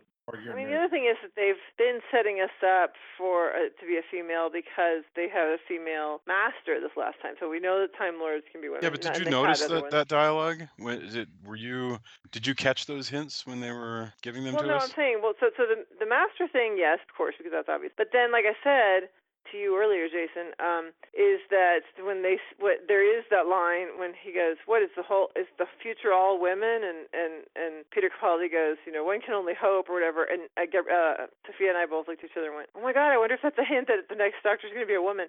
So I think they've kind of been dropping those hints anyway and preparing us. But there's no reason why it shouldn't have been, Yeah, and she's an awesome actress too. So also you should watch Attack the Block. She's in, which is an awesome. Yeah, I've heard. I can't believe I've missed Attack the Block until now. Jason, remedy that. It's so good. Yeah. Well, okay. Joey and I can watch it sometime in the next week and let you know how it went. We should cover that one. So that's mine. Is Doctor Who. Attack the Block is awesome. Cool. So okay. So my recommendation actually is going to be completely Romero related. Well, first I have one thing that I do want to say, which is that Anime Fest is coming up in mid-August, the 17th through the 19th. Drew and I and Tony will, and I believe Jamie will be there doing a bunch of panels. I believe doing a live podcast. Anime Fest in Dallas, August 17th through 19th. You definitely got to be there. We would love to see you. That'll be a blast. Anyway, but beyond that, everything Romero in honor of his passing, I just wanted to say my recommendation for Romero is one that not a lot of people are all that crazy about. There's a programmer in Denver named Teresa Mercado who is fabulous and does a really, really great bunch of movie series, and she's been doing them for years. And this is not one of her favorite movies because she called it, I think, I really can't remember the word, but she said it was pretty slow, and it is. Season of the Witch. It is slow. It's a slow movie. It's like watching paint dry, but it is like a looking glass into the late 60s. It was George Romero doing a movie about a woman who gets sucked into witchcraft, living in just sort of her regular everyday Red Book life in the 60s as a housewife. For the podcast? We haven't done it for the podcast. We Because could. You made me watch it. You usually only make me watch stuff for the podcast. I thought you would like it. And I love it. I do remember liking it actually. Yeah, but it's not by any means exciting. I mean, it's kind of a dull.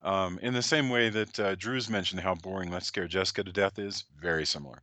But nevertheless, I recommend it because it's a forgotten Romero film, and it's kind of cool.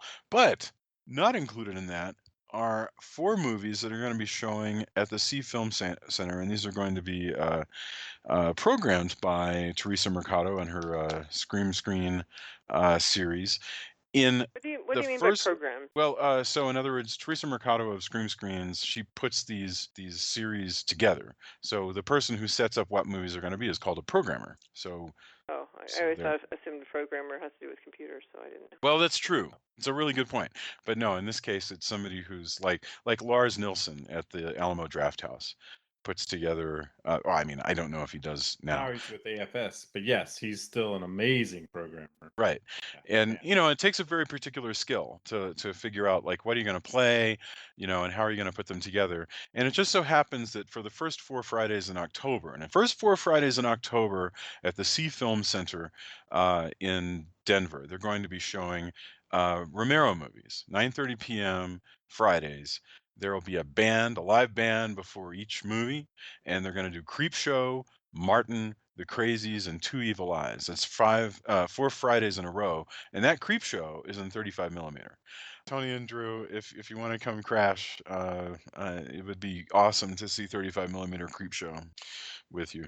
But that is pretty cool. that is going to be happening in Denver. You got to check that out. So that brings us to the end of our premiere episode of the 2017-28. What are you laughing at? What I'm the? just thinking, like, was this a season? Like, what season are we? Is this like season 7 or something? Gosh, it's a good question. We started in June of 2011, and this is July of 2017, so that's 6 years. So this would be, if we were We're going entering by the season year, 7. it'd be 6 or 7. But the thing of it is, a lot of times we just don't even take a break, So I'm pretending that it's like a school year. So you'd go, this is season 2017-2018. So this is the beginning of season of 2017, 2018, and yeah, Okay. 7th grade. Right. And so if it's your first time joining us, I'm really thrilled that you did. If you're a longtime listener, come back to the Facebook page, talk to us about what you think, what your favorite Romero is. What do you think of Creature from the Black Lagoon? We just are thrilled by all the engagement that we get on the Facebook page.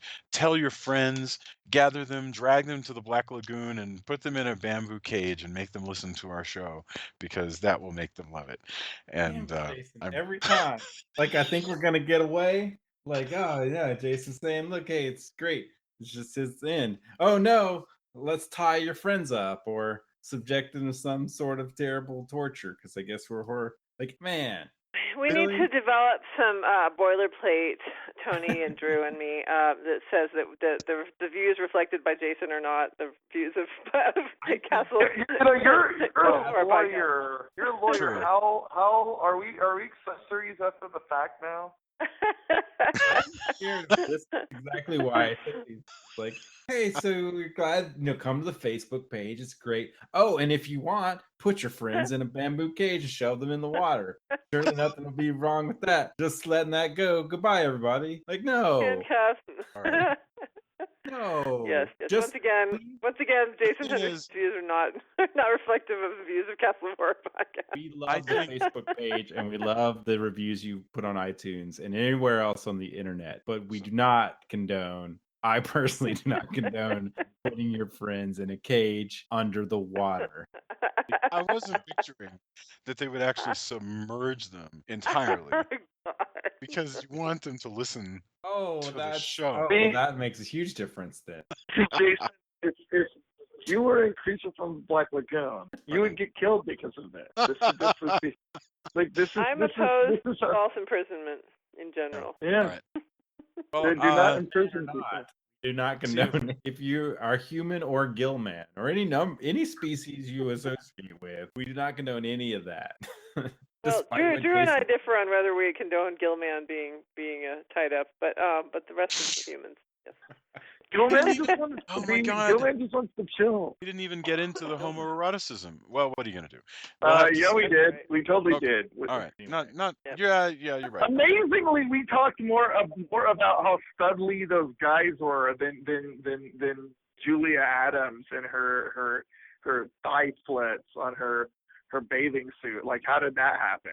Yeah, and also you guys talked more about how studly the guys were than I did. I mean, So there's jealousy. that too. No one's Jealousy, here. man. But yeah, Julie. God, by the way, Julie Adams is beautiful. If you want to see her elsewhere, she's one of Andy Taylor's girlfriends on Andy Griffith.